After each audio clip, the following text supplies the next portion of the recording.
ভাঙ্গা সড়কে দুর্ভোগ পোহাতে হচ্ছে পটুয়াখালীর কুয়াকাটা সমুদ্র সৈকতে আগত পর্যটকদের। পটুয়াখালী থেকে কুয়াকাটা সৈকতের দূরত্ব ৭০ কিলোমিটার, কিন্তু পাখিমারা বাজার থেকে আলিপুর ৩ রাস্তার মোড় পর্যন্ত ১১ কিলোমিটার রাস্তার বেহাল অবস্থা। ছোট বড় গর্ত আর খানাখন্দ দিয়ে ভরা পুরো রাস্তা। পটুয়াখালী সড়ক ও জনপথ বিভাগের তথ্যমতে পটুয়াখালীর কলাপাড়া উপজেলা থেকে কুয়াকাটা পর্যন্ত ২০০৯ সালে ২২ কিলোমিটার সড়ক নতুন করে নির্মাণের উদ্যোগ নেয় সড়ক ও জনপথ বিভাগ। ২২ কিলোমিটার সড়কের ১১ কিলোমিটার অংশের নির্মাণ কাজ করে দি রূপসা ইঞ্জিনিয়ার্স লিমিটেড নামের একটি ঠিকাদারি প্রতিষ্ঠান। এই সড়ক দিয়ে যাতায়াতে দুর্ভোগের শেষ থাকে না পর্যটকদের। ভাঙা রাস্তায় চলাচল করতে গিয়ে প্রায়ই ছোট বড় দুর্ঘটনা ঘটছে।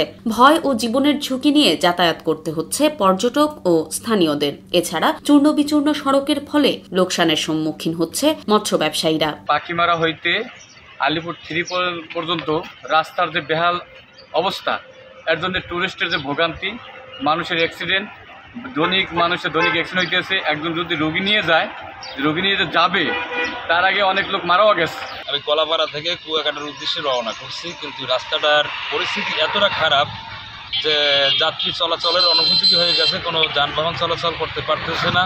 রাস্তাটা দেখার এমন কোনো জনপ্রতিনিধি এলাকায় আছে কিনা আমার জানা নেই। আমরা পাখিমারা থেকে যখন আসি কুয়াকাটা পর্যন্ত, আমাদের এই যে আলিপুর 3 পর্যন্ত আমাদের যে গাড়ি ডাইনে বাই কাটতে যে কি অবস্থা, রাস্তার পরিস্থিতি, এখানে অনেকই দুর্ঘটনা ঘটে। গেলবার কেউ আল্লাহর রহমত দেরি করে গেছে, দুর্ঘটনা ঘটছে, সেখানে জায়গায় একজন মারা গেছে। হ্যাঁ, পাখিমারা হইতে পুরো রাস্তাটাই ভাঙ্গা। এই রাস্তাটা কোনোদিনই পূর্ণ হয়নি। আমরা খুব দুরবস্থায় আছি এই রাস্তা নিয়ে। আমাদের একদিন যদি গাড়ি চালাই, আবার 1-2 বার আবার গাড়ি কাজ করতে হয়। এই রাস্তাটা নিয়ে আমরা খুবই কষ্টে আছি। পর্যটক দিয়েই আমাদের ব্যবসা, মূলত পর্যটক আসবে, ব্যবসা হবে। পর্যটক একসময় হয়তো বা এখান থেকে মুখ ফিরিয়ে নেবে, কারণ রাস্তার যে বেহাল অবস্থা, সম্ভবত রাস্তা দেখার মতো কেউ নেই। আর যদি থাকতো তাহলে এই পর্যটকগুলো আমাদের নষ্ট করতো না। আমি ডালবুয়ার্স থেকে আসা মহিপুর ডালবুয়ার্স থেকে এই বাড়ি থেকে এই পর্যন্ত যত রাস্তা মোটেও ভালো না।